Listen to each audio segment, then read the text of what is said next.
ইকতিদার ২০২৫ সালের সবচেয়ে জনপ্রিয় পাকিস্তানি টিভি সিরিয়াল।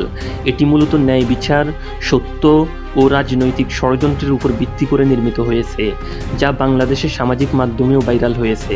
সিরিয়ালটি 19 সেপ্টেম্বর ২০২৪ সালে প্রথম প্রিমিয়ার হয়। এ পর্যন্ত ৪৬টি পর্ব প্রচারিত হয়েছে। নাটকটির কেন্দ্রবিন্দুতে রয়েছে মেহেরুন্নেসা, যে তার পরিবারের আর্থিক দায়িত্ব বহন করছে বাবার মৃত্যুর পর।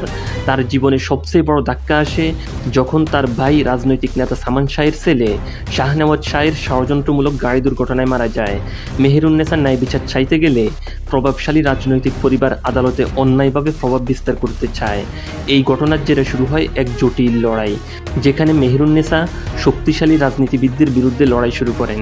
ইকতিদার সাধারণ প্রেম কাহিনী থেকে বেরিয়ে এসে সত্য ও মিথ্যার লড়াইকে তুলে ধরেছে। এখানে রাজনৈতিক ষড়যন্ত্র, ক্ষমতার অপব্যবহার এবং সমাজের ন্যায় বিচার প্রতিষ্ঠার জন্য সাধারণ দরিদ্র একটা পরিবার জালিমদের বিরুদ্ধে সংগ্রাম চালিয়ে যায়। পাকিস্তান, বাংলাদেশ সহ দক্ষিণ এশিয়ার দর্শকদের জন্য এই ধরনের গল্প বাস্তবতার সাথে সংযুক্ত বলে মনে হতে পারে। তবে সবচেয়ে আকর্ষণীয় একটা মোড় আসে যখন মেহেরুন্নেসা সেই একই শাহনেওয়াজকে বিয়ে করতে বাধ্য হন, যা নাটকটিকে প্রেম, প্রতিশোধ এবং রাজনীতির এক চমকপ্রদ গল্পে পরিণত করে। পাকিস্তানি টিভি সিরিয়াল বাংলাদেশে এমনিতেই খুবই জনপ্রিয়।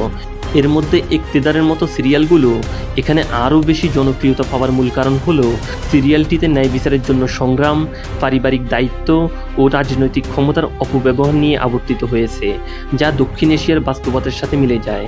এই নাটকের প্রধান দুটি চরিত্র, শাহনেওয়াজ শাহ চরিত্রে অভিনয় করেছেন আলী রাজা এবং মেহেরুন্নেসা চরিত্রে অভিনয় করেছেন আনমোল বালোচ। ইকতিদার প্রতি বৃহস্পতিবার ও শুক্রবার রাত ৮টায় গ্রিন এন্টারটেইনমেন্ট চ্যানেলে প্রচারিত হয়।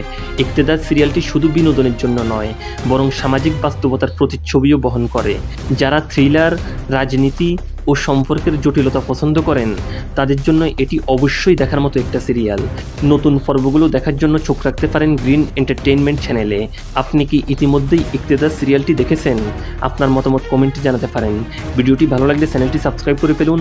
আল্লাহ হাফেজ।